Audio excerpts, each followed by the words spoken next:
জলে স্থলে পৃথিবীর যে কোনো জায়গায় যে বিপর্যয়, এই বিপর্যয় হলো আমাদের দুহাতের কামাই। এই বিপর্যয় হলো দুহাতের কামাই। প্রিয় ভাই সব, কোরআনুল কারীম আল্লাহ তাআলা বলেছেন, জহরাল ফাসাদ ফিল বাররি ওয়াল বাহরি বিমা কাসাবাত আইদিন নাস। পৃথিবীতে যে কোনো জায়গায় যত বিপর্যয় তোমরা দেখতে পাও, এই বিপর্যয়গুলি হলো তোমাদের দুহাতের কামাই। এক পাপাচারী, এই পাপাচারীর কারণে গোটা দুনিয়াটা জর্জরিত হয়ে গেছে। যেখানে সত্যকে বলা হয় মিথ্যা, মিথ্যাকে বলা হয় সত্য। অনিয়ম যেখানে নিয়মে পরিণত হয়, নিয়ম সেখানে সার্বক্ষণিক সবসময় লঙ্ঘিত হয়। আর এই কাজগুলি যে সমাজে যেখানে হবে, সেখানেই বিপর্যয় এক ব্যাধিতে রূপান্তরিত হবে, মহা এক ভাইরাসে পরিণত হবে। আজকে আমরা এতদিন আমরা করোনা ভাইরাস নিয়ে একটা আতঙ্কে ছিলাম কিনা, এক আতঙ্কে ছিলাম। এখন আবার বাংলাদেশে নতুন এক আতঙ্ক, social media, electronic media, print media, একেবারে সবার মুখে মুখে রাসেল ভাইপার, যেটাকে বাংলাদেশে চন্দ্রবোড়া বলা হয়, যে সাপ পেকে। এর চেয়ে বিষধর সাপ কিন্তু বাংলাদেশে আছে। তারপরও এটা কেন মুখে মুখে? আবার এটা এখন 80টা বাচ্চা দেয়, 84টা দেয়, অমুক দেয়, তমুক দেয়। মানুষ এক আতঙ্কের ভিতরে, সাধারণ কৃষক থেকে শুরু করে সাধারণ মানুষ এখন আজকে এই সাপের আপনার আতঙ্কে আছে। এখন এই সাপ থেকে বেঁচে থাকার উপায় কি?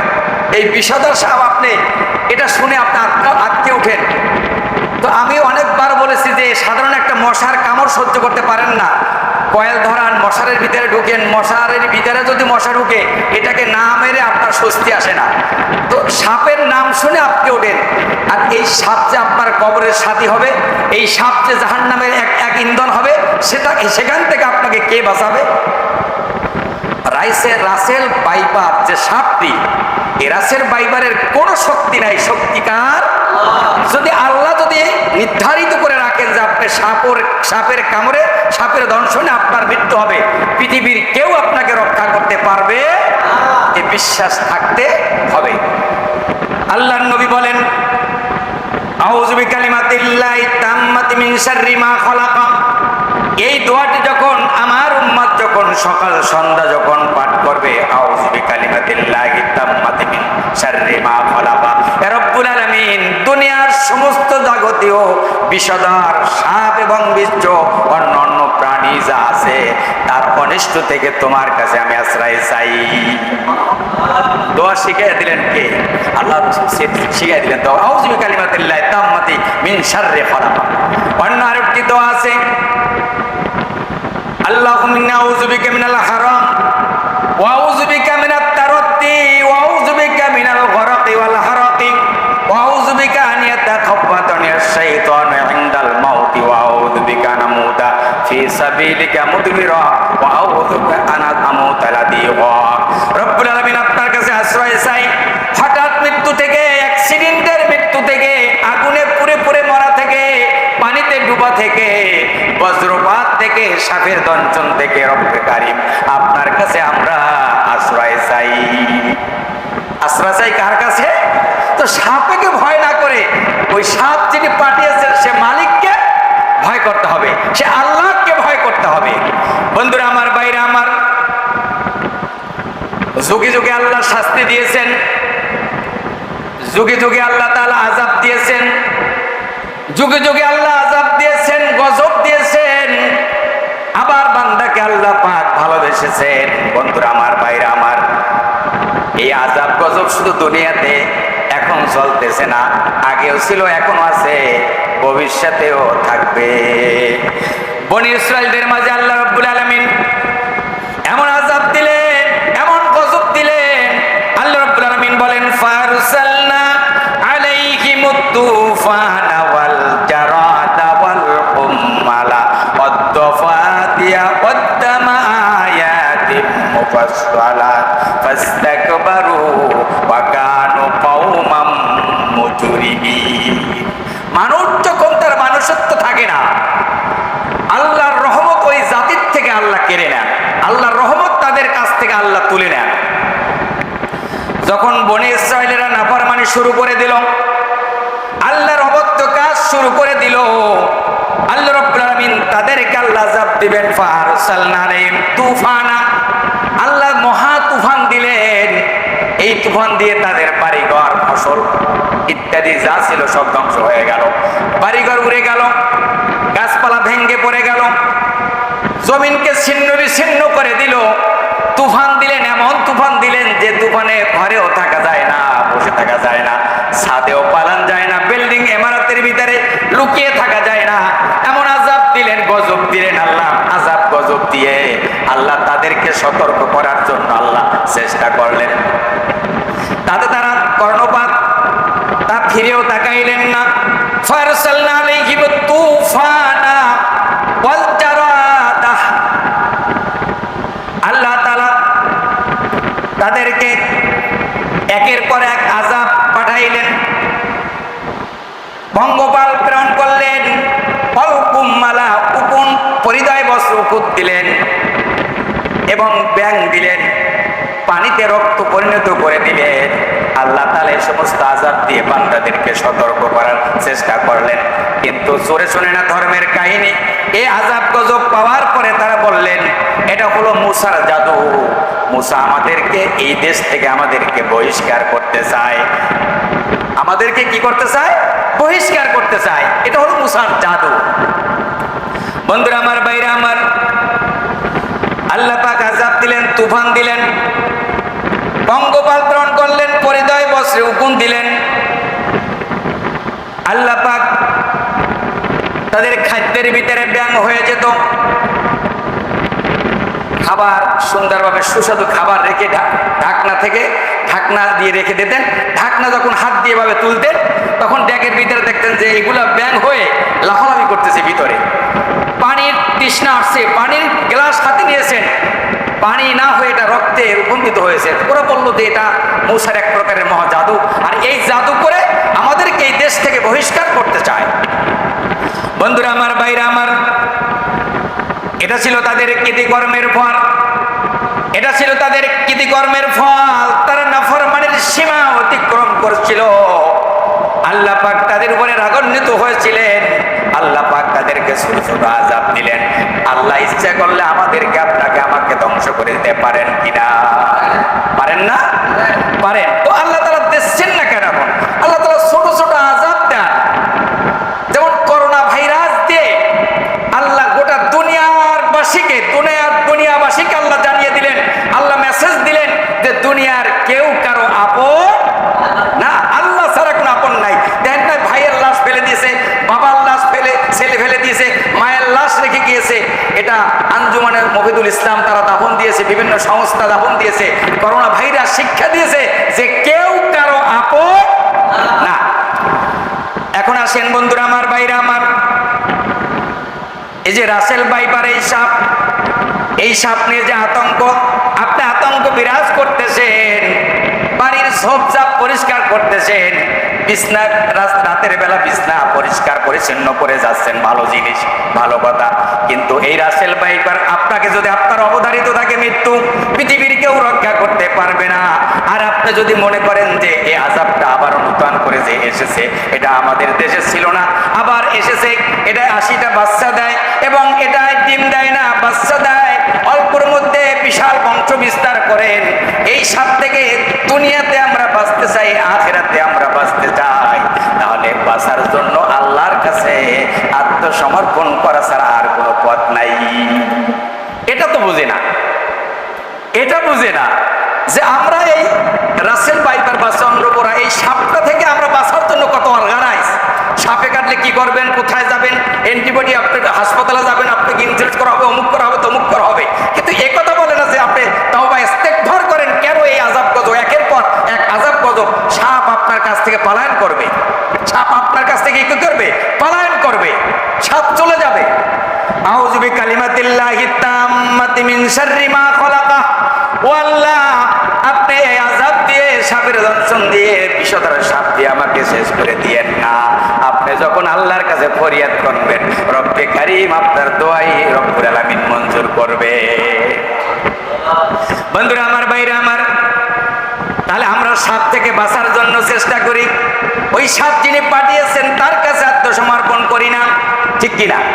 আমরা সাপ থেকে বাঁচার চেষ্টা আমাদের আছে, আমরা মশারির ভিতরে মশার কামড় থেকে বাঁচাবার চেষ্টা আছে, মৃত্যু থেকে বাঁচার জন্য চেষ্টা আমার আছে। আপনি সদর হাসপাতালকে আপনার বিভাগীয় থেকে মহানগর থেকে বাইরে মাউদের ইজিপ্ট হাসপাতাল, সিঙ্গাপুর, থাইল্যান্ড, জাপান, আপনার বিভিন্ন জায়গায় আপনি যাবেন, কিন্তু মরণ যে অবধারিত এর থেকে বাঁচার উপায় নাই, এবং এটার থেকে আমার যে ইমানের সাথে চলে যেতে হবে এই চেষ্টা আমাদের কারো নাই। বন্ধুরা আমার, বাইরে আমার, সেই জন্য আল্লাহ রাব্বুল আলামিন বলেন, এই পৃথিবীতে যত মহামারী, যত বিপর্যয়, এই পৃথিবীতে যত বিপর্যয় তোমরা দেখতে পাও বান্দা, এটা হলো তোমাদের দুহাতের কামাই। জহরাল ফাসাদু ফিল বাররি ওয়াল বাহরি বিমা কাসাবাত আইদিন নাস।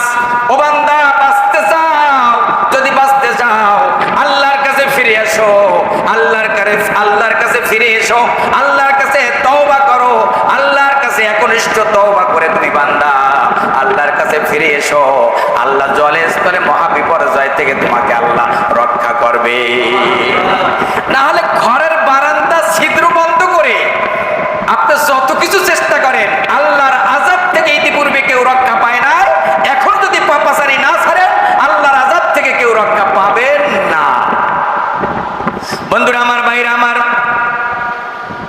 সেজন্য আমাদেরকে এখন বেশি বেশি ইস্তেগফার আর আল্লাহর কাছে দোয়া। রব্বানা আতিনা ফিদ দুনিয়া হাসানাতাও ওয়া ফিল আখিরাতি হাসানাতাও ওয়া কিনা আযাবান নার। ইয়া রব্বুল আলামিন, দয়াময় আল্লাহ, যেহেতু একবার আপনি আলোর পথ আপনি আমাদেরকে দেখিয়ে দিয়েছেন, আপনি আলোর সন্ধান দিয়েছেন, রব্বে কারীম, আপনি আমাদেরকে অন্ধকারের দিকে আর কখনো ঠেলে দিয়েন না, অন্ধকারে আমাদেরকে নিমজ্জিত করেন না, অন্ধকারে নিয়ে যায়েন না। আলোর পথ একবার যেহেতু আমাদেরকে দেখিয়েছেন, রব্বুল আলামিন, হে মেহেরবান পরওয়ারদিগার, দয়া করে মেহেরবানি করে ওই আলোর পথে আমাদেরকে আপনি রেখে দেন। আমরা তো একনিষ্ঠ তওবা করি না, আমরা মুখে যা বলি কাজে তা করি না, জিহ্বা দিয়ে যেটা করি অন্তরে সেটা ধারণ করি, আমাদের কথা এবং কাজে কোনো মিল। এই জন্য কোরআন শরীফে আল্লাহ বলছে, লিমা তাকুলুনা মা লা তাফআলুন, তুমি যেটা নিজে করো না অন্যকে ওই উপদেশ তুমি দিতে যেও না। তুমি লম্বা লম্বা ওয়াজ করো, সুন্দর সুন্দর কুকিল ছোট ওয়াজ করো, এই ওয়াজ বান্দা তুমি আগে আমল করো কিনা, কিয়ামতের দিন তোমাকে কড়ায় গন্ডায় আমি আল্লাহ পাক হিসাব নিব। বন্ধুরা আমার, ভাইরা আমার, সেজন্য আল্লাহর কাছে একনিষ্ঠ তওবা। আল্লাহ আযাব গজব দেন, এই আযাব গজব দেওয়ার পরে আল্লাহর কাছে আল্লাহ চান বান্দা ফিরে এসো, ফিরে এসে আল্লাহর কাছে আত্মসমর্পণ করে সিজদায় পড়ে যাক। বান্দা আমার কাছে চাইতে দেরি, আমি আল্লাহ বান্দার গুনাহ মাফ করতে দেরি করি না। দুনিয়ার সমাজে যখন জুলুমবাজ, অত্যাচারী, জালিমের সংখ্যা যখন বেড়ে যায়, নাফরমানের সংখ্যা যখন বেড়ে যায়, ওই জাতির উপরে আল্লাহর গজব, আল্লাহ ধীরে ধীরে গজব দেন। এই করোনা ভাইরাস চলে গেল, গোটা দুনিয়া এখনো কিন্তু স্বাভাবিক অবস্থা ফিরে আসে নাই। দেখেন এখন এক খাদ্যের মহা সংকট চলতেছে, দিনের দিনে সংকট বেড়েই চলছে। 1 কেজি আলু কিনতে যাবেন 65 টাকা, এটা বাপদাদা 14 পুরুষেও ছিল না, এখন আছে না নাই? এই তো পৃথিবীতে খাদ্যের সংকট আস্তে ধীরে ধীরে ধাবিত হচ্ছে, মানুষ কষ্টে পড়ে যাচ্ছে, দিন মজুর মানুষগুলা কষ্টে পড়ে যাচ্ছে, মধ্যবিত্ত মানুষগুলো কষ্টে পড়ে যাচ্ছে। আর কিছু মানুষ তারা অবৈধ সম্পদ উপার্জন করে মানুষের রক্ত চুষে তারা যা ইচ্ছা তাই করতেছে। সমাজ গোটা দুনিয়াতে এক মৃত্যুপুরী এই পাপাচারীর কারণে আল্লাহ তাআলা গোটা জমিনটাকে আল্লাহ তাআলা চাচ্ছেন। এটা আল্লাহর নবীর দোয়া, আপনার আমার নবীর দোয়া। নাহলে আমাদের যে পাপাচারী, আমাদের যে অভ্যাস, আমাদের যে কাজ, আল্লাহ তাআলা আমাদের এই জমিনটাকে আল্লাহ উল্টিয়ে দিতেন। কিন্তু আল্লাহর নবীর দোয়া, আল্লাহর নবীর দোয়া বরকতে আজকে পৃথিবীতে আপনার এই রহমতের চাদরের নিচে, আল্লাহর এই দয়ার সাগরে মাছ যেমন জলশ্বাস পানির মধ্যে ডুবে থাকে, আমরা আল্লাহর রহমতের সাগরের মধ্যে আমরা পড়ে আছি। সুবহানাল্লাহ। বন্ধুরা আমার, বাইরে আমার, তাহলে আমাদের পাপাচারী ছাড়তে হবে। পাপাচারী না ছাড়া পর্যন্ত পৃথিবীর জমিনে আল্লাহ শান্তি দিবেন না। আল্লাহ রাব্বুল আলামিন বলেন, ও বান্দা, পৃথিবীতে যদি শান্তি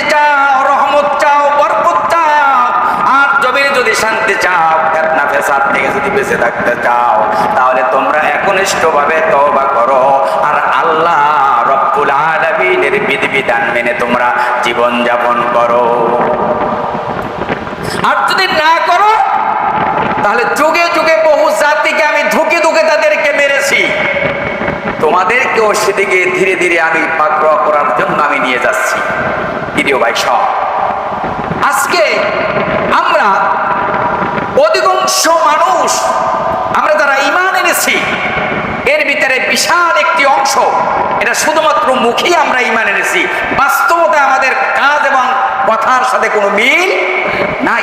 আপনার মনে যা ইচ্ছা তাই আমরা করতেছি, কিন্তু আমরা কোনো কিছু তোয়াক্কা করতেছি না।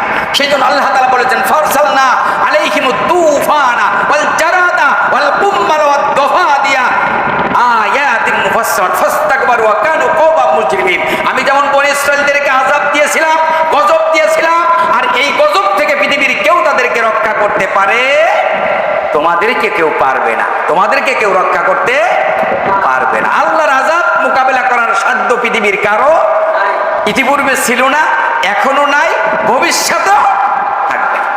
বন্ধুরা আমার, ভাইরা আমার, সেই জন্য এই জুলুমতন্ত্র থেকে আল্লাহ আমাদেরকে হেফাজত করুন। আল্লাহুম্মা ইন্না নাজআলুকা ফি নুহুরিহিম ওয়া নাউযু বিকা মিন শুরুরিহিম। আল্লাহ, এই দুনিয়াতে যত বড় বড় জুলুমবাজ আছে এই জুলুমবাজগুলি থেকে তোমার কাছে, তাদের অনিষ্ট থেকে তোমার কাছে আমরা আশ্রয় চাই। আল্লাহ, জুলুমবাজদের হাত বড় বড়, এরা বড় জালিম, এরা অত্যাচারী, এরা শোনে না ধর্মের কোনো কাহিনী। আল্লাহ, এই জালিম থেকে আমাদেরকে রক্ষা করো। সেই জন্য পড়বেন আল্লাহুম্মা ইন্না নাজআলুকা ফি নুহুরিহিম ওয়া নাউযু বিকা মিন শুরুরিহিম।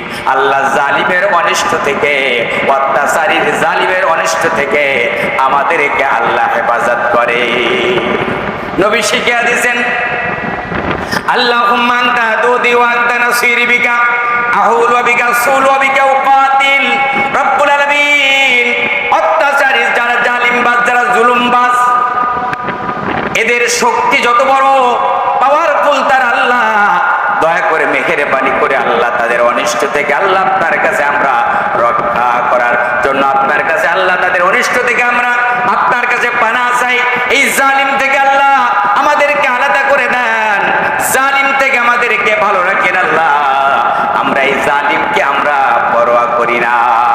আবার নবী বলেছেন আল্লাহুম্মা মুনসিলাল কিতাব সারিয়াল হিসাব ইহজিমিল আহজাব আল্লাহুম্মা আজিমুহুম ওয়া জালজিলুহুম। আল্লাহ, জালিমের পাওয়ারফুল, তাদের অস্ত্র আছে, তাদের বিশাল এক শক্তি আছে। রব্বুল আলামিন, তাদের সব তুমি ধ্বংস করে দাও, ওই জালিমের মস্তককে চূর্ণ বিচূর্ণ করে দাও। আল্লাহ, নিশ্চয়ই তুমি মুমিনদেরকে সাহায্য করো, মুমিনদেরকে তুমি ভালোবাসো, আর মুমিনদের সাহায্যকারী তুমি নিজে হয়ে যাও। বন্ধুরা আমার, ভাইরা আমার, আজ দুনিয়াতে সত্যবাদীকে বলা হয় মিথ্যাবাদী, মিথ্যাবাদীকে বলা হয় সত্যবাদী, চোরের মার বড় গলা। আমানতদারকে বলা হয় খেয়ানতদার, আর খেয়ানতদারকে বলা হয় আমানতদার। সমাজের যখন দুশ্চরিত্র মানুষগুলো যখন আপনার মসজিদে বসে থাকবে, নবীজি বলেছে কিয়ামতের এটাই হলো সবচাইতে বড় আলামত। কিয়ামতের বড় আলামত, কিয়ামতের আলামত সম্পর্কে একদিন বলেছি, আজও বলে দিচ্ছে, সমাজে তাই হচ্ছে। ইমাম সাহেব ইন্টারভিউ দিতে গেছে, এখন ইন্টারভিউ নিচ্ছে কারা? ইন্টারভিউ তো একজন ইমাম যখন মসজিদে ইন্টারভিউ দেবে, এখন ইন্টারভিউতে অংশগ্রহণ করবে কিন্তু আলেম, আলেমেরাই তো ইন্টারভিউ দেবে। আর এখন কিন্তু কোথাও আলেমের ইন্টারভিউ আলেম নিচ্ছে না, সাধারণ মানুষ দিচ্ছে যে হুজুর কেমন আগে ট্রাই করে নেই। তো ইমাম সাহেব ইন্টারভিউ দিতে হাজির হয়ে গেছে। সভাপতি প্রথম বলল যে ইমাম সাহেব, আপনি ইন্টারভিউ দিতে আসছেন, আলহামদুলিল্লাহ, আমরাও বসে আছি, মস্তিষ্ক সভাপতি, সেক্রেটারি, বিশাল এক আমরা গণ্যমান্য ব্যক্তি বসে আছে। আসতে বলেন, আমরা জোহরের 4 রাকাত নামাজ পড়তেছি। এই 4 রাকাত নামাজ পড়তে গিয়ে 2 রাকাত কমপ্লিট হয়েছে, 2 রাকাত পড়া শেষ, 3 রাকাতের মাথায় অনিবার্য কারণবশত বায়ু নির্গত হয়েছে। এখন যেহেতু সম্মানিত ব্যক্তি, এখন সম্মান রক্ষা করা ফরজ না নামাজ পরবর্তী যে নামাজে আছে এই নামাজটি আদায় করা ফরজ? ইমাম সাহেব বললেন যে না, প্রশ্নই ওঠে না, উযু করাই ফরজ। আগে তো পবিত্রতা, তারপরে না নামাজ। বিনা পবিত্রতা কি নামাজ পড়া যায়? বলে ইমাম সাহেব ইন্টারভিউতে আপনি ফেল। দ্বিতীয়জন বলল ইমাম সাহেব আচ্ছা ধরে নেন মসজিদে 15টা কাতার আছে, কোনো কাতারে 12 জন, কোনো কাতারে 15 জন, কোনো কাতারে 33 জন, কোনো কাতারে 16 জন, আপনি সর্বমোট কত মুসল্লি নিয়ে আপনি নামাজ আদায় করলেন? ইমাম সাহেব বললো এটা একটা কথা হলো? মসজিদে কত কাতার হলো, কত মুসল্লি হলো, এটা কি গুনার দায়িত্ব ইমামের? আমি তো ইমামতিরা করবে, আল্লাহু আকবার, আমি আল্লাহর মহান আল্লাহর কাছে আমি দাঁড়িয়ে যাব, এটা তো আমার দেখার বিষয় নয়। বলে আপনি ফেল, জবাব তো উত্তর দিতে পারলেন না। তৃতীয়জন বলল যে আসলে আমার প্রশ্ন হলো, ধরে না আমার কাছে অথবা অন্য কারো কাছে 200 বস্তা চাল আছে, এখন এই চালের একটি অংশ আমরা দান করেছি, বাকি অংশ রেখে দিয়েছি, এখন যেটা দান করলাম আর যেটা রেখে দিলাম উভয়টা বৈধ হয়ে গেল কিনা? ইমাম সাহেব বললো যে আপনাদের কত বস্তা রেখে দিয়েছি সেটা তো আমি জানি না, তো বলেছে 200 বস্তা চালের মধ্যে ধরে নেন 150 বস্তা আমি রেখে দিয়েছি, 50 বস্তা দান করেছি। বলছে এটা একটা 1 নম্বর চোর, 200 বস্তার মধ্যে 150 বস্তা মেরে খাইলো, এটা তো সুস্থ মস্তিষ্ক মানুষ না, এটা তো একটা 1 নম্বর চোর। বলছে হ্যাঁ এত বড় কথা আপনি বলতে পারলেন? চতুর্থজন বললো যে না আপনাদের কারো এই বক্তব্যই হয় না, ইমাম সাহেব মানুষ, ওনার কাছে পরকাল আখিরাত নিয়ে কিছু আলোচনা করব, কিয়ামতের আলামত নিয়ে কিছু কথা বলবো, এটা না বলে আপনারা কে বায়ু নির্গত হলো, কে চুরি করলো, গম চুরি করলো, মসজিদে কয় কাতার হলো, এটা বলার প্রয়োজন কি? আচ্ছা আমি একটা প্রশ্ন করি, ইমাম সাহেবকে, যে মসজিদে অর্থাৎ এই সমস্ত বাজে কথা আমরা এই সমস্ত কথা আমরা আর আলোচনা না করি, আমরা আলোচনা করি যে আমাদের অর্থাৎ যে পরকালের যে কিছু আলামত আছে, এই আলামতের 2-1টা কথা আপনি বলেন। ইমাম সাহেব বলে মাশাআল্লাহ, আল্লাহ শুকরিয়া লাক আলহামদুলিল্লাহ, শুকর যে আমরা একজন ভালো মানুষ পেয়েছি যে পরকাল নিয়ে। তো ইমাম সাহেব সর্বপ্রথম বলতেছে যে কিয়ামতের আলামতের মধ্যে এটাই বড় আলামত যে নির্বোধ লোকগুলি ইমাম সাহেবকে অদ্ভুত প্রশ্ন করবে। এখন এতে খুব খেপে গেল, হ্যাঁ আমি কি নির্বোধ? আমি একজন গণ্যমান্য ব্যক্তি, আমি এত বড় ব্যক্তি, আপনি আমাকে নির্বোধ বললেন? বলছে হ্যাঁ এটাই হলো নির্বোধ। তো এখন দেখবেন গোটা দুনিয়াতে তাই চলতেছে যে কিয়ামতের আলামত ঘরে ঘরে ঘরে ঘরে প্রবেশ করেছে, আপনি টের পাচ্ছেন না। আপনার বেডরুমে কিয়ামতের আলামত চলতেছে, আপনি তা জানেন না। আপনার ভাইয়ের মধ্যে আপনার কিয়ামতের আলামত চলতেছে, আপনি তা জানেন না। আপনার স্বামী স্ত্রীর মধ্যে কিয়ামতের আলামত চলতেছে, আপনি সেটা অনুধাবন করেন না। আপনি দেখেন না যে আজকে পিতামাতাকে যতটুকু শ্রদ্ধা ভালোবাসা করার দরকার ছিল এটা পিতামাতাকে করতেছে না, সে অন্য মানুষকে তার চাইতে বেশি করতেছে। ভাইয়ের সাথে যে ভাইয়ের সম্পর্ক থাকা দরকার ছিল সেই সম্পর্ক নাই, সেটা প্রতিবেশী অন্য দূরের সম্পর্ক, তার সাথে সেই সম্পর্ক চলতেছে। স্বামী তার স্ত্রীর জন্য যতটা ভালোবাসার সম্পর্ক থাকা দরকার ছিল এটা না করে তার পরকীয়ের মধ্যে ঢুকে সে জীবন যৌবন উভয়কে শেষ করে দিচ্ছে। এটাই হলো কিয়ামতের বড় আলামত। বন্ধুরা আমার, ভাইরা আমার, এই পৃথিবীতে কিয়ামতের আলামত আজ শুরু হয়ে গেছে। এই পৃথিবীতে রাসেল বাইপারের কোনো ক্ষমতা নাই, চন্দ্রবোরা সাপের কোনো ক্ষমতা নাই। এগুলো যুগে যুগে এরা ইতিপূর্বে ছিল, এখনো আছে, ভবিষ্যতেও থাকবে। এ সাপের যে বিষধর সাপও আছে, এটা তো 4র্থ নম্বরে। আর সাপ গবেষণা যারা করে পৃথিবীতে গবেষণা এসেছে রাসেল বাইপার অথবা চন্দ্রবোরা যে সাপটির কথা বলা হয়, এটা হলো পৃথিবীতে যতগুলো বিষধর সাপ আছে তার ভিতরে 4 নম্বরে অথবা 6 নম্বরে এই সাপটি। কালনিগিনির কথা আপনারা শুনেছেন। এই কালনিগিনির সাপটি যদি একবার সবল দেয়, 1 সেকেন্ডের 8টি ভাগ করলে, 1 সেকেন্ডের 8টি ভাগ করলে যে সময়টুকু পায়, ওই সময়টুকুতে যে সবল দিবে, ওই 1 সবলে 15 জন মানুষ ওই বিষ দিয়ে সে মারতে সক্ষম। এর চাইতে বিষধর সাপের কথা আল্লাহ বলে